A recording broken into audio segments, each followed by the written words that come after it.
जी बिल्कुल हिन वक्त असां मौजूद आहियूं खैरपुर नाथन शाह इलेक्ट्रॉनिक्स अगूणो साबिक़ा सदर खैरपुर नाथन शाह जे उन सां बदमनी खैरपुर नाथन शाह में जेका उरूज आहे उन बाबति ॻाल्हि ॿोल कंदासीं उनजो छा चवणु आहे।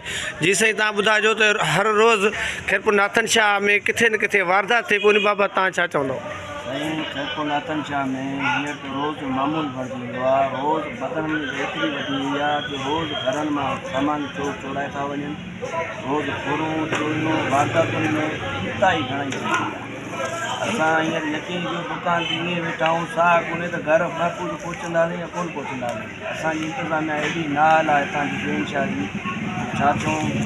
न SSP नोटिस थो वठे, न हुन DIG नोटिस थो वठे, न IG नोटिस थो वठे। अॼु सेठ कुर्बान अली शेख जी दुकान तां चोरी थी आहे लखे रुपयनि जी।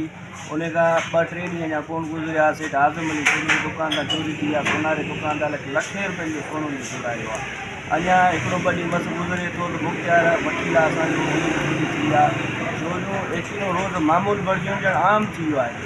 फुरूं मोटरसाइकिल जी फुरूं अलाए केतिरियूं फुरूं थियूं, केतिरियूं चोरियूं थियूं। इंतिज़ामिया ईअं असां वटि अगूर निंड सुतल पई आहे। वरी बि असां आला अमलदारनि खां इहा ई अपील कंदासीं, महिरबानी करे असां वापारियुनि खे शहरनि खे तहफ़ुज़ ॾिनो वञे त असां जीअं चैन जो सुकून खणी सघूं। IG ऐं DIG साहिब सां मुतालबा, छो जो SSP साहिब त कमु त करे ई कोन थो, उनजी का हिते टारगती कान्हे। जंहिं टाइम खां हीअ SSP आयो आहे त तमामु जेको चोरी जो वारदातुनि जो केस तमामु वधी वियो आहे।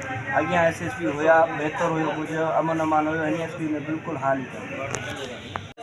जी गुलाम सिंह, तव्हां ॿुधाइजो त खैरपुर नाथन शाह में बदमनी उरूज थिया इन बाबति तव्हां केतिरा ख़ौफ़ज़दा आहियो, छा चवणु आहे, छा मुतालबो आहे?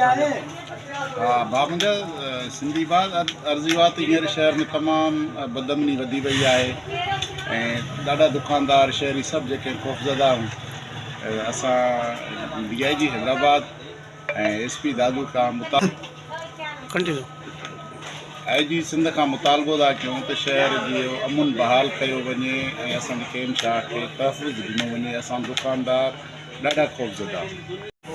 जी चाचा, तव्हां ॿुधाइजो खैरपुर नाथन शाह में जेको आहे सो बदमनी उरूज थिया उन बाबति तव्हांजो छा चवणु आहे? सर, ईअं सम्झो असां हिन वक़्तु महफ़ूज़ न आहियूं। कैंशाह में बेहत आई ऐं जीअं चइबो आहे ख़ौफ़ज़दा वेठा आहियूं त हिन महिल अलाए छा थी सघे थो। न असां सही नमूने सां कारोबार करे सघूं था, न घर में असां आराम करे सघूं था। हर दुकानदार परेशान आहे, बदन माना सफ़ा मौजूदु आहे। माना सम्झो त असां शहर में महफ़ूज़ न आहियूं। छा मुतालबो आहे साईं? मुतालबो इहो आहे, DIG साहिब खे मुतालबो आहे त कैंशाह में अमुन करायो।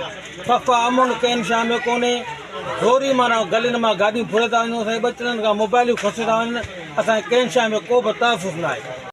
जी साईं, तव्हां ॿुधाइजो त खैरपुर नाथन शाह में बदमनी जेको आहे उरूज थिया इन बाबति तव्हां केतिरा ख़ौफ़ज़दा आहियो, छा चवणु आहे तव्हांजो, छा चवंदव? दादा, असांजो चवणु इहो आहे त असांजे शहर जेको आहे न बदअमनी जो माना अमुन कोन्हे, को बि अमुन ख़तमु थी वियो आहे। माना उरूज ते असांजे शहर में बदअमनी आहे। चोरी फुर डकैती मोबाइल जी चोरी माना उरूज ते आहे। को बि तहफ़ुज़ न आहे। बाज़ार तव्हां मार्केट ॾिसो, सिधे लथे खां अॻु में बंदि थी वञे। असांखे तहफ़ुज़ ॾियो वञे हिते। असांजो माना को बि माना हिसाबु किताबु सिधो न आहे। छा मुतालबो आहे बाबा? मुतालबो आहे त असांखे अमन खपे। कंहिंसां मुतालबो पिया कयो? IG सिंध खे असां अपील था कयूं त असांखे तहफ़ुज़ ॾियो वञे। का बि माना हिते फैसिलिटी न आहे असां वटि। जी बिल्कुलु, हिन वक़्तु असां मौजूदु आहियूं वापारी ताज सदर एजाज़ सुमरे सां, हुन सां ॻाल्हि ॿोल कंदासीं। एजाज़ साईं, तव्हां ॿुधाइजो खैरपुर नाथन शाह में हिन वक़्तु बदमनी जेका असां उरूज ते आहे इन बाबति तव्हांजो छा चवणु आहे? दादा, कुझु ॾींहंनि खां वठी खैरपुर नाथन शाह में बदअमनी तमामु ज़ोर ऐं शोर सां आहे ऐं बदअमनी जी सूरत हाल जेको घंटी जोगी खां वधीक सूरत हाल ख़राबु आहे असांजे कैंशाह में। ऐं असांजो कुर्बान अली शेख आहे, अॼु राति उहो मुतासिर थियो। उन खां अॻु में दानिश सारियो हुयो, आज़म सोनारो हुयो। विच शहर आहे, सिक्योरिटी ऐं पुलिस जेको आहे मक़ामी, उहे असांखे तहफ़ुज़ ॾियण में बिल्कुलु नाकाम विया आहिनि।